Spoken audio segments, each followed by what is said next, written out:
Welcome back to another episode of Rags to Riches. Today's special guest is she's a writing coach, Miss Lynette. How are you doing today?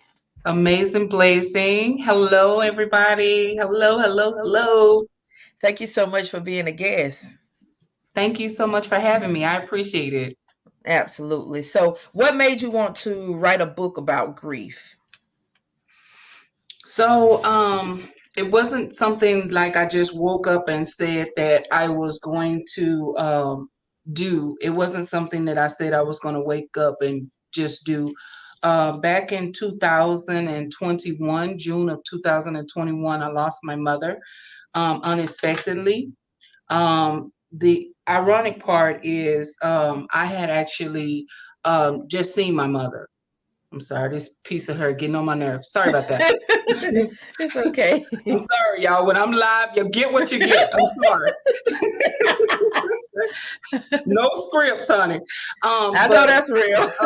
back in 2021 of June, my mother passed away. And yeah, I don't know if you knew this, but I actually live in Colorado. My mother was living at the time in Texas. And so I had just seen my mother over the weekend. And then by the time that we drove back to Colorado, then we got the phone call that my mother had passed away. Wow. And even after she passed away, I still wasn't a point of, oh, I want to write this book. Like that wasn't my goal to write the book. But it was just after going through the motions of having to plan her funeral and having this pre-consumption notion of everything that's supposed to happen during planning of the funeral and things of that nature. Because if the person is not super close to you, basically you just throw on a black dress and just go to the funeral and that's it. But Right. when it's somebody super close like a mom, then it's steps to it. You literally have to pick out a casket. You literally have to, even this, like, I want to say about 2 weekends ago, I had to go and see my mother's headstone, and I actually designed Mm. it. And these are things that, if you've never had this experience, no one, you don't know about Right. that. So to answer your question, mainly I just wanted to be able to share my experience of losing a mother, and just letting people know that it's okay to be in this grieving space. Right. Normally what happens when people pass away is just like they pass away and people expect you to just go back to normal. And my book was basically Letters to Mom, Writing to Heaven. It's just a book to just let people know that, it's okay to grieve. It's okay to be in that space of hurting and missing your loved one. Because, I grew up in this church facet where people feel like if you wasn't praying, then you're grieving because you're not praying, or you're Mm. hurting because you're not praying, or you're not going to church enough. And so my book was just basically to let people know that no, it's okay to grieve. Like, it's okay. Right. And so that's the reason why I wrote the book. Okay. Did you have trouble sleeping or eating when you were grieving? Um, I would say it happened in two different waves. So, when it first happened, absolutely. Who can sit and have an appetite and you lost a mom, right? Right. And so my main thing when I first got the phone call about my mother passing away, my first thing is just, okay, I got to travel to Texas, right? So I really wasn't concerned with eating at that point. And, I come from a family where, down south, as you know, eating is a big component of when people Right. pass away. I talked about this in my book, but that was one of the staples of my grandmother. My grandmother, somebody would pass away, she'd be in the kitchen whipping up a 7 Up Okay. cake or Okay. some kind of seven Mm. layer cake, right? So eating is a component of what people expect you to grieve or how they expect you to grieve. But I will say that when my mother first passed away, I couldn't. Only thing I could Right. do is just down energy drinks, because you didn't want for me. personally, I didn't want to sleep. I didn't want to, um, I already felt like I was dreaming, because Right. you hadn't really got to the reality of, oh my goodness, like, wait, my mama gone? Like my Right. mama, the ones on my birth certificate is gone, right? So Right. you already feel like you're in a dream, or you already feel like, this can't be real, this can't be happening. And I stayed in that state for a long, long time.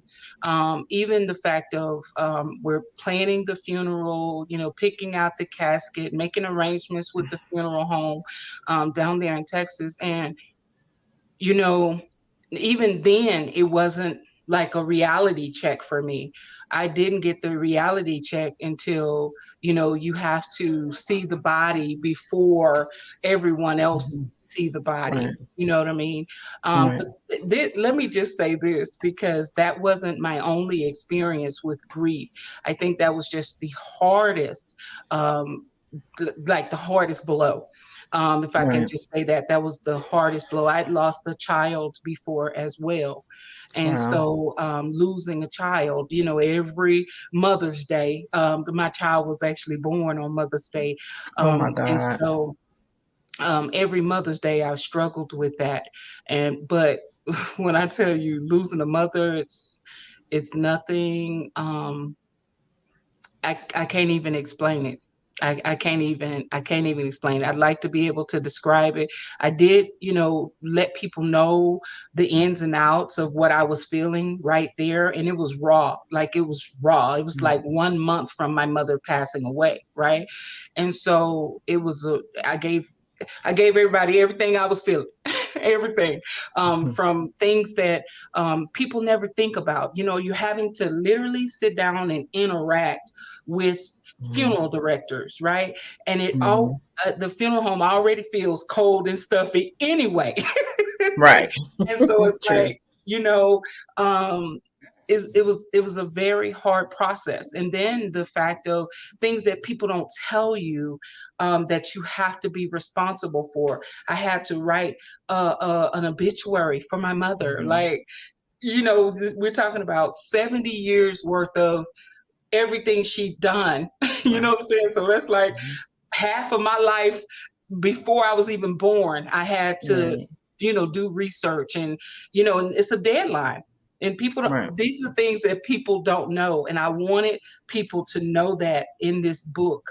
And I'm actually just, this is a shameless plug. I'm actually working with a funeral home down here in order to get more of these books in the hands of people that's grieving, because I Mhm. want more people to understand this process, and Right. obviously you're not going to lose a loved one and read this book, but it is something that when you're by yourself and you feel all alone and you feel like, all hope is gone, this book, this book just because, a lot of people's like, I haven't laughed and cried so hard in my life, and I didn't want it to be funny because, it was death in the family, right? Right. But it was funny because it was so raw, like Mhm. literally, something that happened, not to tell everything that was in my book, but something that was happened. And these are things that happen to anybody, right? It just so happened that it happened to me. Right. So as we were checking out the obituary, the name on the obituary was wrong. Oh wow. So it was my mama's picture, but somebody else's name. Oh These my are God. things that, these are things that happen, right? Right. But it's because people are grieving that they don't really take note of those things. Mhm. I was very aware of everything that I was going through during this time. And I thank God for that, because He allowed me to be able to experience it and also share this experience with other people. And I think it Right. was more of a healing process for me. Yeah. Right. Absolutely. So, what coping methods have you used? Writing was one of them. Therapy was another one. The other thing is, I became a grief coach after my mother passed away. I had to get to the bottom of this grief. What is it? What is it like? Because if you read books about grief, then they tell you about all the cycles that you go through. And I don't believe it. I understand that there's different cycles of grief, but what I do believe is I don't believe that, okay, this day you wake up, you're going to be in the first cycle of grief. The next 2 days or, a month from now, you're going to be in the fourth or fifth cycle of grief. I don't believe that we work like that. I think that we all work at our own pace. The best way that I've heard grief being described is like peeling an onion. If you can imagine an onion, and eventually all of it is just, it's layers to it, right? Right. So I like to look at it more so as layers rather than an actual cycle. But Right. everybody have to deal with it at their own pace. What I will say about grief, that this is something that a lot of people don't talk about, is the fact that I feel that death will bring out the best and the worst of a person. Here's something else. When I became a certified grief coach, when I went through the program, I went there thinking that grief was only related to death. And that's what most Right. people believe, but it's the loss of something. Okay, so it can be a job loss. It could be a loss Yeah. of a girlfriend, a boyfriend. It could be a divorce, repossession of a car, which I've experienced. It could be losing a house, and all of this type of stuff, right? But a Right. lot of people don't look at it as grief, because what do people tell you when these things happen? Oh, you lost your girlfriend. Go get another girlfriend. It's a more, what they say, more fish out there in the sea, right? So, Correct. a lot of people don't look at, when we say grief, the first thing we start talking about is death, because Right.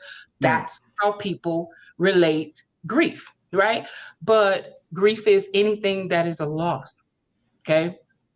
And Makes so sense. we have programmed our mind to replace. Okay. So we replace things as a healing mechanism. Does that make sense? Absolutely. 110%. Absolutely. So, what is a typical day for you at once you have lost your mom? What was a typical day for you? Mm, I just mainly just trying to fight to get through it. Some days I was too weak to get out of bed. Okay. Mm. That's fair honesty. Some days it was very hard for me to get out of bed. Some days I would find myself waking up crying because I've had dreams about my mother, right? That's the thing that a lot of people don't talk about. They don't talk about the dreams that you have of the person that you've lost. Now, mentally, you understand that the dreams are connected to our thoughts, right? Mhm. And so it's normal for us to have those type of dreams after we lose a loved one, because we're constantly thinking about it. Thank you. So Right. anything that you're thinking about constantly is automatically going to be in your dreams. So just dreaming about my mother, just different dreams that I had about her. Um, and I think it's just the main thing of, wow, my mother is actually gone. Like, birthdays, I still struggle. Mother's Day, obviously, I still struggle. The first Mother's Day, I was just like, do I literally celebrate Mother's Day? I got kids, right? But I'm like, do Mhm. I really celebrate Mother's Day? Like, how do I feel comfortable celebrating Mother's Day when my mother is not here?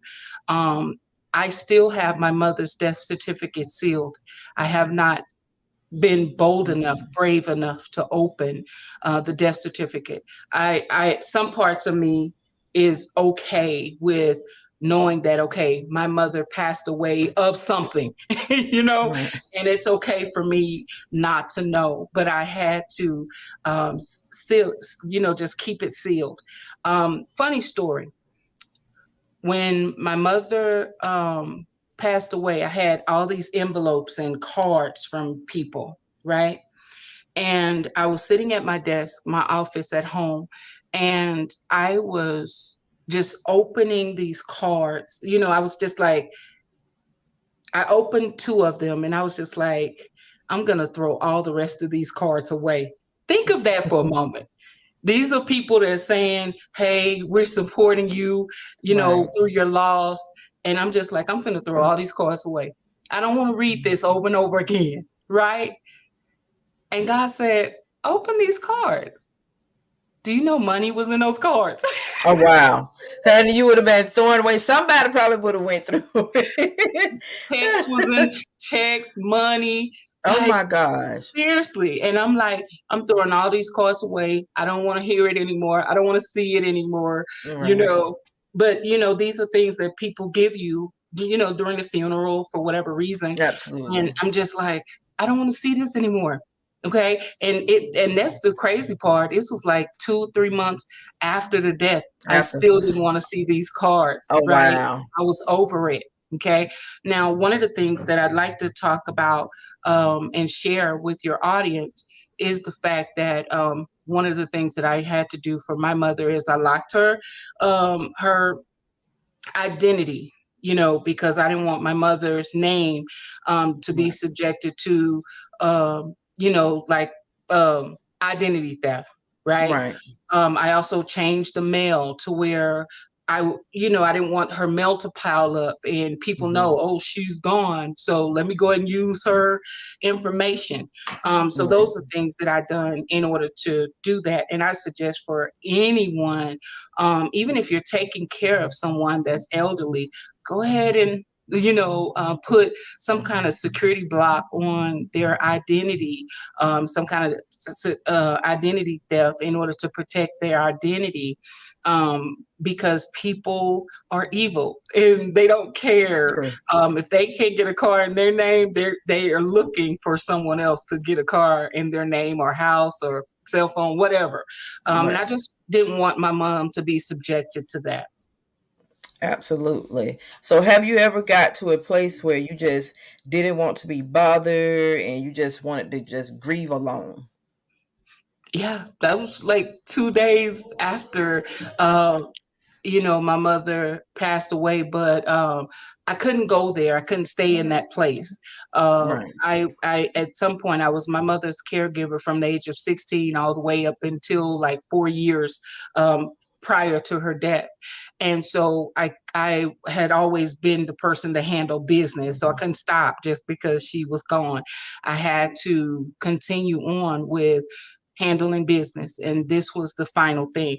I just want to explain to you too, because due to COVID, I had stopped going to funerals. I didn't care whose it was, and it's really I'm laughing, but it's really sad. I used COVID as a way of not facing that. I didn't want to Right. face it. So it was okay for me to miss uncles and aunties and, funerals and cousins. I'd lost cousins during COVID. And we could say, hey, because of COVID, we can't, because during COVID, you could only have about 100 people at the funeral compared to how it used to be, right? Right. My mother's was the same way, but we were able, I had to face going, not only going to the funeral, but planning the funeral and then going to the funeral. But to go back to your question, when she first passed away, I didn't want to be bothered. I had cousins calling, because oh my goodness, your mother's gone. I have to talk to you at this point. Right. And so I didn't want those phone calls. A lot of people feel like you got to have phone calls. And most of them is just being nosy. How did she Yeah. die? Did she die of Right. COVID? And those are not questions that you want to answer when a person passed away. You're Right. literally, I was in shock. I was trying to regroup. I was trying to figure out how I was going to get a flight, because I couldn't wait until the next day to get down to Texas. I had to get to Texas the day that she passed away. And so I didn't have time for phone calls. I didn't have time for, people calling. And literally, when I started accepting phone calls, maybe probably like a week before, maybe 2 to 3 days before the funeral, just to make sure that everybody was aware. Because let's just bring up another topic that's related to this grief situation. The other thing is a lot of people don't, they call you, but they're afraid to like call. And why? Because a lot of people may not have insurance, right? So because a lot of people don't have insurance, people are almost afraid to call and check on you because they're afraid you're gonna ask for money, or hey, we got a GoFundMe going, so and Wow. so this is the truth. Okay. Right. This is the absolute truth. And so a lot of people was like, is everything okay? That was their way of saying, does she have insurance? Does she have Right. life insurance? Is she good? Y'all good? Um, and I was just there to say, yes, we have the insurance, we have the funeral arrangements taken care of, and she's going to be fine, But a lot of people, when they were calling, that was their two questions. She good? Yeah, y'all good on the funeral arrangements? How did she die?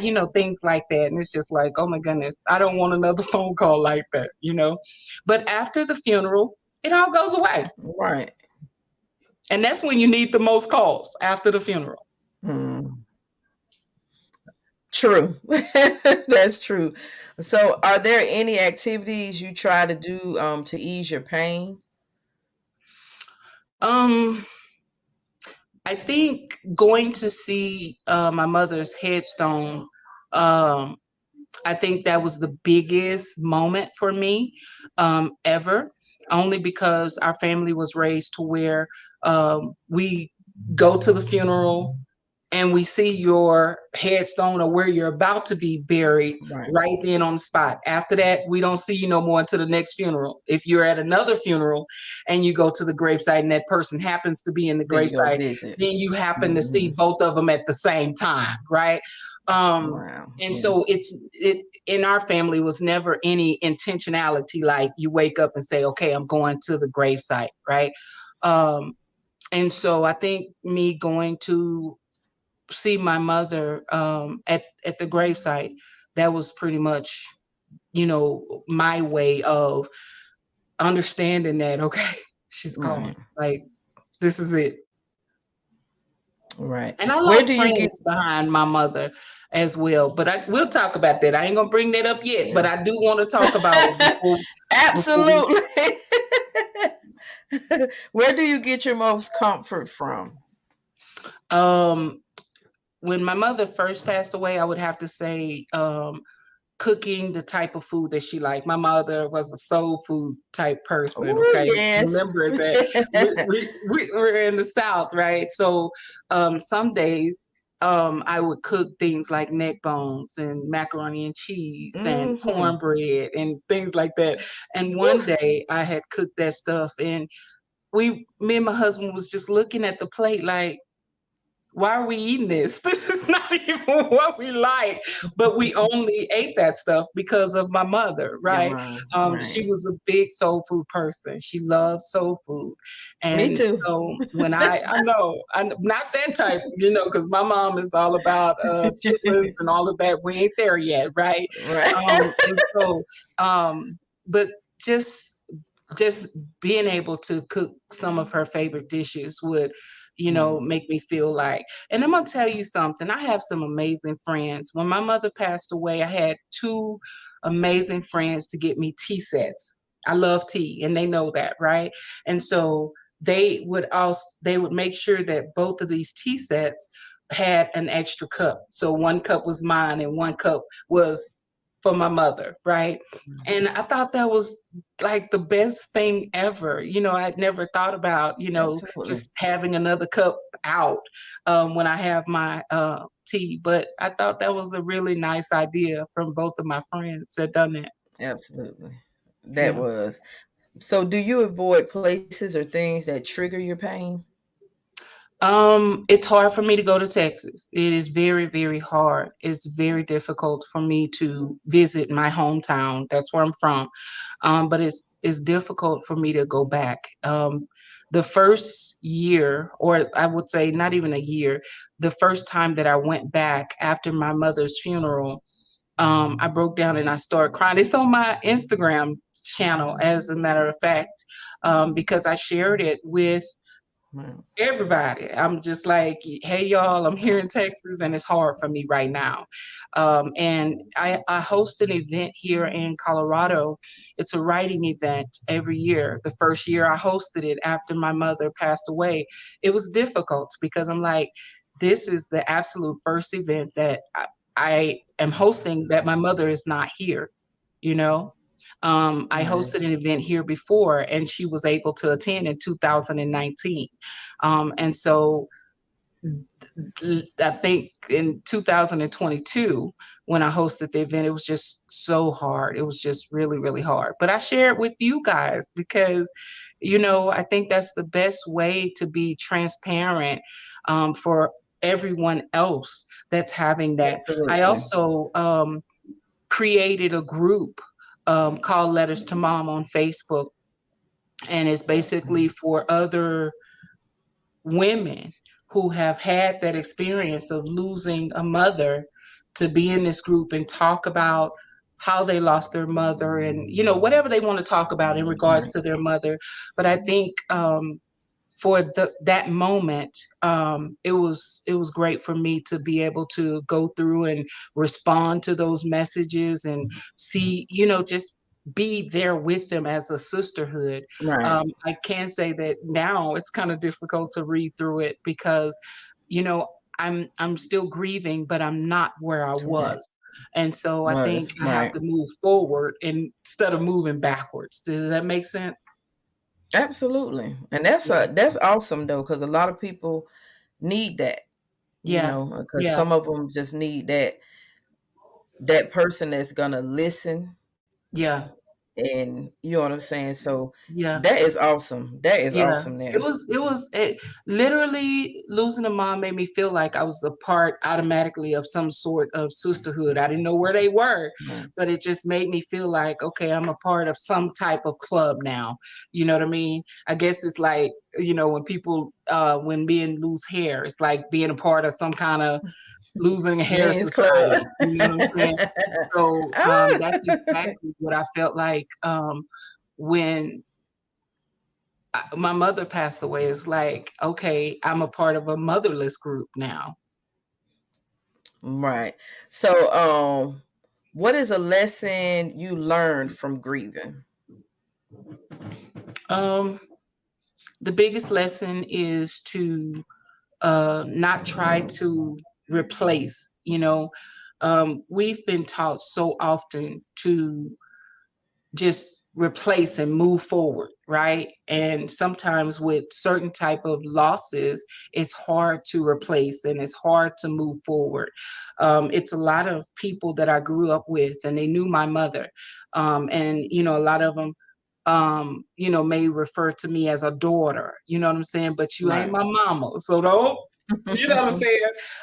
It's a little different, Right. and I've had to say, no, don't call me daughter, because I don't want to be no one else's Touch it. daughter. I had one mother, I was one daughter, and I'm okay with that. You know what I'm saying? Right. And so, yeah, I think just the biggest lesson is just understanding that I'm human. I'm not a Right. robot. It's okay to cry. It's okay to Absolutely. release, Mhm. and however that release is, the release for some people could be breaking dishes, whatever that release is. But Right. luckily for me, it was writing. That's the thing that I felt connected me and my mother. So I Awesome. continue to write. Even now, I continue to write. Awesome. So, is there anything that's stopping you from healing? Mm, I would say I won't say that it's stopping me from healing. I think um, something that was an obstacle for me during my mother's death was family, and Mhm. the family relationships. My mother always was a person of peace, right? And so At the time that my mother passed away, I wasn't close to her sisters. I wasn't close to her family. And that didn't matter. You know what I'm saying? Right. Because now you have to come together and you have to, talk to one another. You have to, Right. because they're grieving as well, right? Right. But at the time of her death, if we talked to each other, great. If we didn't, it wasn't a loss for me, right? Mm. But one of the things that happened is my mother's death brought us all back together, Together. to where we had Right. to talk, even if it was just for the funeral. Because you know how it is when you go to a Oh yeah. funeral, you see people, you like, girl, give me your number. It's good to see you. And when they You never call, you use ain't answering, right? it. We got family members like that. I know I'm not the only one. So, No. um, You're not. and so, that was one of the things that I felt was an obstacle. Um, I was shocked that, Right. when my mother passed away, it was like a lot of her friends that called more so than family. And Mm. I was my mother's caregiver for over 30 years. I spent all of my teen and adulthood taking care of my mother. But I just expected for more family to reach out and be like, are you okay? Right. We're gonna get through this together. And I didn't get that. You know what I mean? So I felt like Right. it was an obstacle. I don't feel like it stopped me from healing. Every day for me is a healing process. Absolutely. So, what can you tell someone that is grieving that can help them? Get to the core of what you're grieving about. Sometimes we grieve over other people's issues without even knowing it. If Right. you call me right now and you tell me about something you're going through, some people automatically take that on and they're Mm. grieving over someone else's issues that's not even their Wow. issue, right? Right. So, getting to the core of what the loss is it your loss or is it your friend's loss? Is it your loss or Right. is it a relative's loss, right? So, just getting to the core of what the issues are, um, and just realizing that sometimes it's not just one issue. Sometimes it can be multiple issues, Mhm. multiple losses, going all the way back. One of the things that I loved about this grief program where I got the certification was the fact that I was able to pinpoint things way back from kindergarten, losing a dog, Wow. I had a dog and all of a sudden I came home one day, it was gone. It could have been, my parents didn't want the dog. It could have been the dog ran away. Either way, it was more like, oh girl, get over it. It's just a dog, right? It was a No. loss for me. Okay. Right. So even back, way back, you got to do digging when it comes to grief, right? And True. pinpoint those grief points in your life, and deal with those accordingly because they will come back to bite you. They will come back to haunt you. All right. Okay. So I want to thank you so much for being a guest. This was wonderful Thank and you. it was very informational. If you can tell the guests where they can follow you and how they can purchase your book. So, Letters to Mom is available on Amazon. Letters to Mom, Writing to Heaven. It is available on Amazon. It's also available on my website, writingcoachlk.com, writingcoachlk.com. I don't know if we discussed this part, but I am actually a writing coach. I teach people how to write, publish, and writing, self-publish, and sell books. And Oh, so yes. if anybody is interested in that part, you ready to tell your story, I'm here to help you tell your story. I That also is offer awesome. a free 15-minute consultation for that. And so I'd love to be able to help your audience share their story. But all Absolutely. of my information, if you go to Writing Coach on Instagram, LinkedIn, Facebook, I'm there. I'm also on LinkedIn as well. I love LinkedIn now. Oh, can you imagine? Okay. I got now. That's something I gotta learn how to get in tune with is Yes, that because honey, I don't you'll know love how. it. I promise you, it's your life. You'll love it. Okay, again, I want to thank you so much for being a Thank you. guest. Thank you You are so so much. welcome. Absolutely. Until next time, guys. Peace. Bye bye.